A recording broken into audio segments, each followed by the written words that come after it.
Graça e paz, meus irmãos. Estamos mais uma vez aqui para trazer mais um vídeo para a nossa meditação. E nesta manhã, dia muito maravilhoso que nós temos aqui, dia de chuva.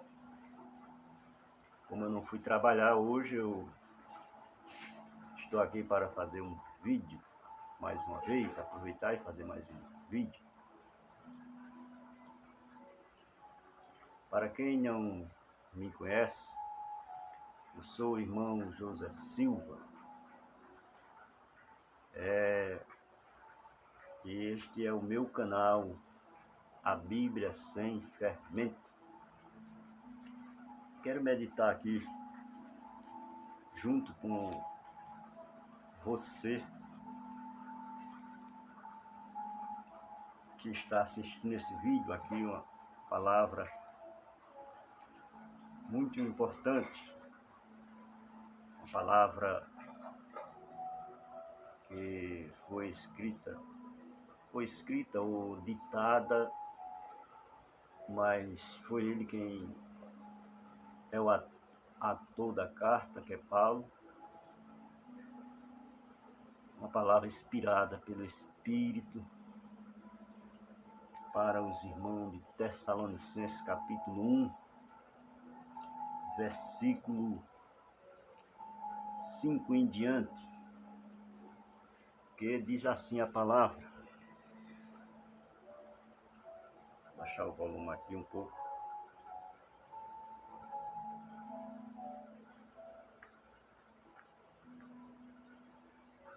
Está pegando a conexão.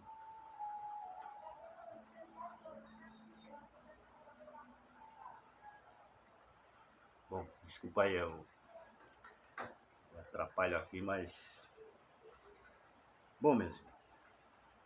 Versículo 5 diz: porque o nosso evangelho não foi a vós somente em palavras, mas também em poder no Espírito Santo e em muita certeza, como bem sabeis, quais fomos entre vós por amor de vós. E vós fostes feitos nossos imitadores e do Senhor, recebendo a palavra em muitas tribulação, com gozo no Espírito Santo, de maneira que foste exemplos para todos os fiéis na Macedônia e Acaia, porque por vós soou a palavra do Senhor, não somente na Macedônia e Acaia, mas também em todos os lugares. A vossa fé para com Deus se espalhou de tal maneira que já dela não temos necessidade de falar coisa alguma. Aqui está esta palavra falada pelo apóstolo Paulo. E eu quero ler mais o versículo 10. Eu vou continuar lendo, o 9 e o 10.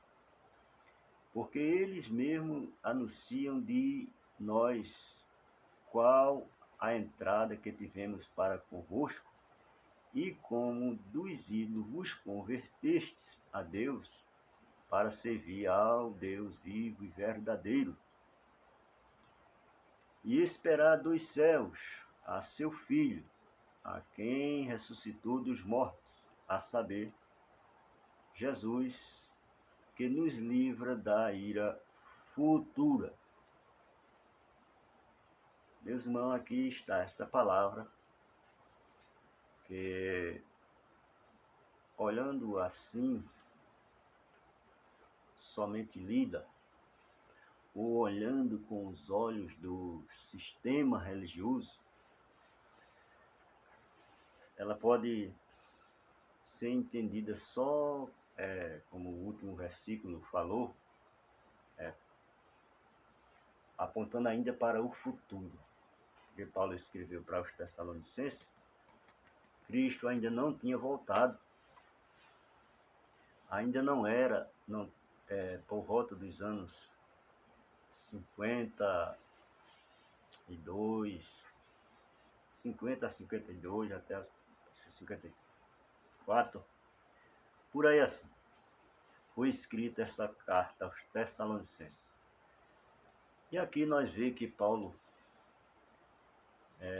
eu vou ler depois aqui o que o comentarista colocou aqui neste assunto aqui, porque meus irmãos, eles zombam daqueles irmãos. E aí, depois, eu quero fazer a pergunta: quem estava enganado? Aqueles irmãos? Aqueles irmãos estavam enganados, estavam confundidos nas mensagens que receberam do apóstolo Paulo, dos apóstolos, homens que tiveram pessoalmente com Cristo. Paulo não teve com ele quando ele estava vivo, mas esteve um encontro com ele depois de ressuscitado. Diferente de mim e de você, diferente deles, desses que hoje querem até zombar daqueles irmãos primitivos, que só ouvimos falar já a história contada numa Bíblia feita já de várias traduções, adulterada, manipulada primeiro pelos gregos, pelos romanos, pelos várias pessoas que mexeram na Bíblia. Quem é que está enganado? Aqueles irmãos que tiveram a experiência pessoalmente com Cristo, ou esse povo de hoje que simplesmente só sabe de alguma coisa, já porque a Bíblia chegou na mão deles milhares de anos depois. Você vai ver aqui a zombaria que o comentarista fez dos irmãos primitivos. Então, no versículo 5, eu vou ler o versículo que eu comecei a ler, para ler o comentário. Veja bem. Porque o nosso evangelho não foi a voz somente em palavras, mas também em poder e no Espírito Santo, e em muita certeza, como bem sabeis, quais fomos entre vós por amor de vós, e por amor de vós. Só o versículo 5. Veja, a palavra que o apóstolo falou. Porque o nosso evangelho não foi a vós somente em palavras, mas também em poder e no Espírito Santo, e esse nome Espírito Santo é o Espírito da verdade, não é o Espírito de ilusão, que às vezes a pessoa pensa estar cheio do Espírito e começa a...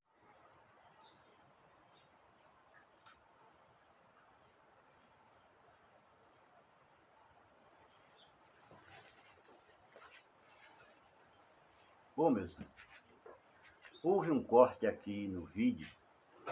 Eu vou postar primeiro a primeira parte, porque eu não sei mexer em internet, e depois eu posto essa segunda parte que eu vou continuar falando. Peço que os irmãos entendam. Como nós ia lendo, o versículo aqui que nós ia lendo, e no Espírito Santo, e em certeza, como bem sabeis, quais fomos entre vós, por amor de vós. Veja, a palavra aqui que o apóstolo falou, que ele não era uma coisa que a pessoa pensa, porque o sistema prega no achismo. Um acha que é de um jeito, outro acha que é de outro jeito, Um acha que a vinda de Jesus vai dar assim, outro diz que vai dar de outro jeito. A teoria do arrebatamento ensinada por eles, um diz que vai ser antes da grande tribulação, outro já diz que vai ser depois, outro diz que vai ser em meio à grande tribulação. Quer dizer, veja só a confusão aí. E a vinda de Jesus ele vai vir de 2 vezes.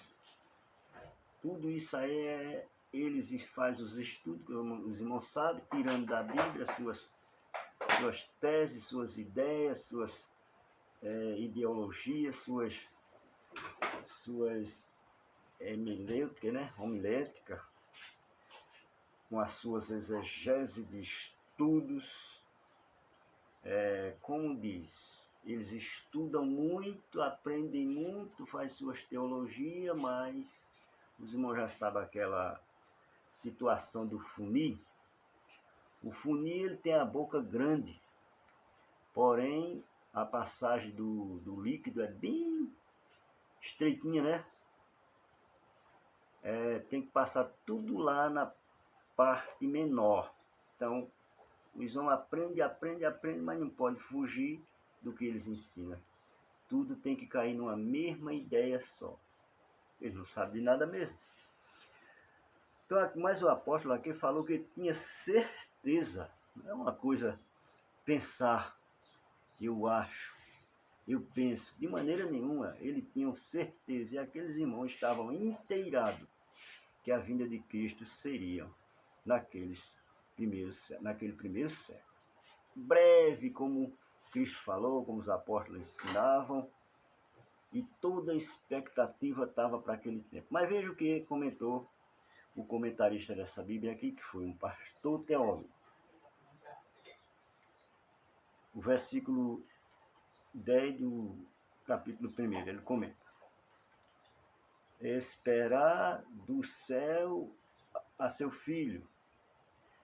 A grande esperança dos crentes tessalonicenses era a vinda de Cristo, que os livraria da ira futura.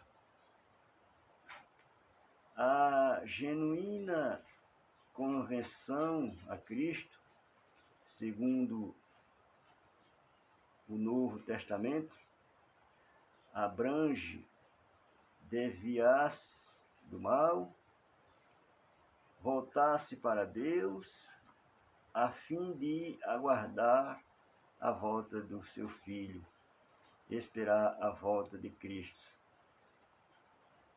Envolve uma expectativa contínua, estando de prontidão. Aí veja só aqui que ele diz, né, que aqueles irmãos de Tessalonicenses tinham aquela esperança da vinda dele, que o livraria da ira futura. Aliás, eles tinham aquela esperança ou eles estavam convictos? Para eles aqui, aqueles irmãos tinham aquela esperança, mas bichinho, morreram na esperança e Cristo não veio para vir agora, 2000 anos depois, que agora eles estão certos do que estão esperando e acreditando. Aqueles irmãos não. Você já percebeu aqui a forma como ele delata sobre aqueles irmãos? Ponto 2. A ira futura refere-se à ira e juízo divino. Aqui está certo. Que serão derramados sobre o mundo durante o período da tribulação. Os crentes, porém, não precisam temê-la, porque Deus enviará Jesus para nos livrar daquele tempo de ira. É fato claro que a volta de Cristo antecede essa ira, né? Isso aqui relata o comentarista, certo? Tudo analisado, eles acham aí, com a teoria do arrebatamento, que esse arrebatamento vai dar antes da grande tribulação. É a teoria da igreja, né?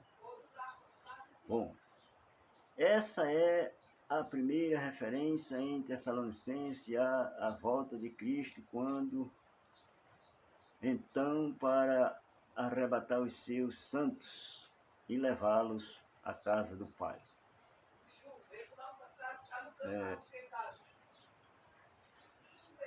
Aqui vai para outros assuntos, mas o ponto mais principal foi os dois primeiros pontos, porque o comentarista, ele...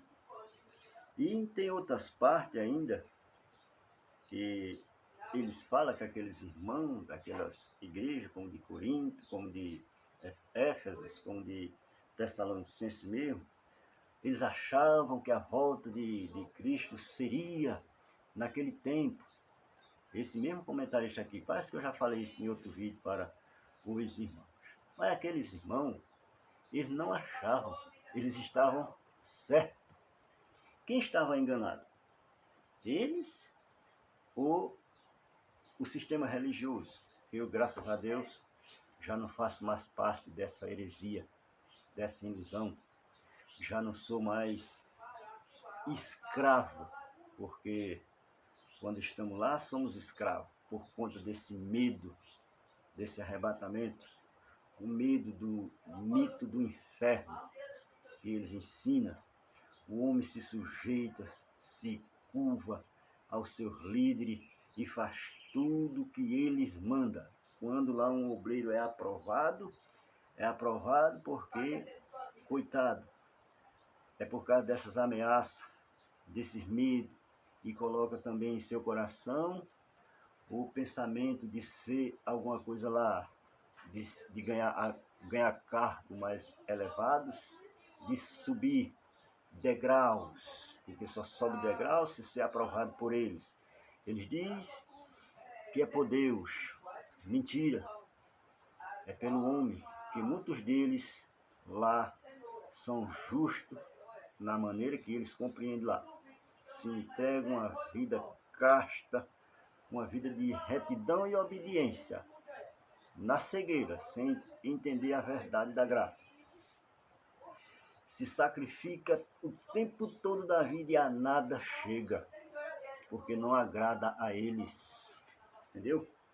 E eles dizem, não, sendo a vontade de Deus chega. Mentira. É quando eles querem, quando eles simpatizam. Eles não simpatizar, perece e a nada chega. Então aqui, veja que esses irmãos de Tessalonicenses, eles tinham essa esperança. E quando receberam a mensagem, Paulo aqui disse que não precisava mais que ele já falasse mais, porque eles mesmos testificavam. A fé daqueles irmãos se viu como exemplo. As pessoas se espelhavam, viam como eles tinham se convertido, tinham acabado com a idolatria, abandonado os ídolos e agora simplesmente estavam aguardando a volta de Cristo em temor e obediência. E diz aqui, outra heresia que eu já vi no sistema, que porque por vós soou a palavra do Senhor, no versículo 8. Eu vi um pregador, vários pregadores já pregando que por vós soou a palavra de Deus, aí que eles queriam dizer nas suas heresias, nos seus ensinos, que Cristo suou gota de sangue, Cristo era a palavra de Deus, então por eles Jesus suou. Meus amigos, meus irmãos, que mal interpretação. Essa palavra aqui, soou, significa se espalhou, se comentou. Aquela palavra naquele povoado, naquelas regiões, aquela repercutiu o assunto da palavra de Cristo, se espalhou, chegou ao conhecimento de todos.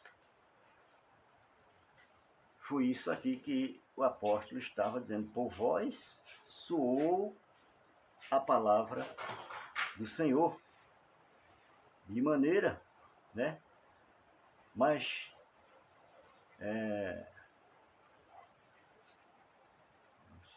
não somente na Macedônia e Acaia, mas também em todos os lugares a vossa fé para com Deus se espalhou de tal maneira que já dela não temos necessidade de falar coisa alguma.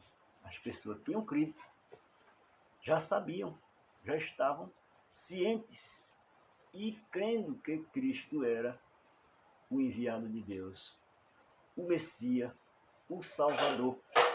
Era essa a mensagem, era essa a pregação que os apóstolos pregavam, para eles abandonarem a prostituição, os ídolos, que os irmãos sabem que naquele tempo esses rituais era frequente e constante entre os gentios, os gregos, né, aquele povo daquelas províncias, seguia essas coisas. Para seguir a Cristo e aguardar a sua volta, tinha que estar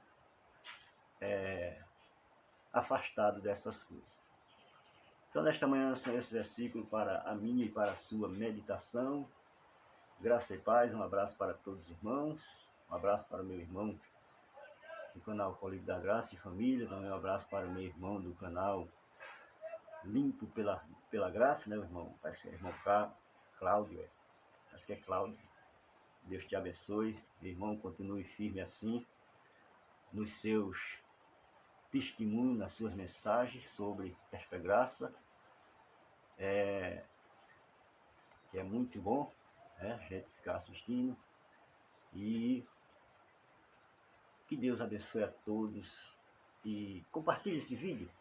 Se não é inscrito, se inscreva neste canal, nos ajuda. Essa ajuda que você vai nos dar é simplesmente compartilhar, se inscrever no canal e sempre dar um like para nos ajudar. Que Deus te abençoe. Amém.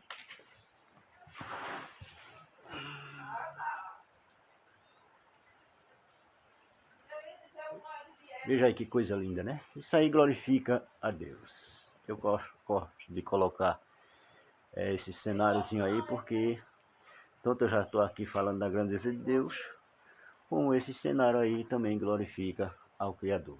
É muito maravilhoso. Tem maravilha melhor do que essa? Tem louvor mais perfeito do que esse? Quantos estão às vezes louvando, cantando, mas dentro do coração não tem nada, só vaidade, interesse próprio, prosperidade em busca do metal, né? Cobrando grandes quantias, quanto aí a natureza louva um louvor perfeito ao Criador, mostrando a sua grandeza. Graça e paz, meus irmãos.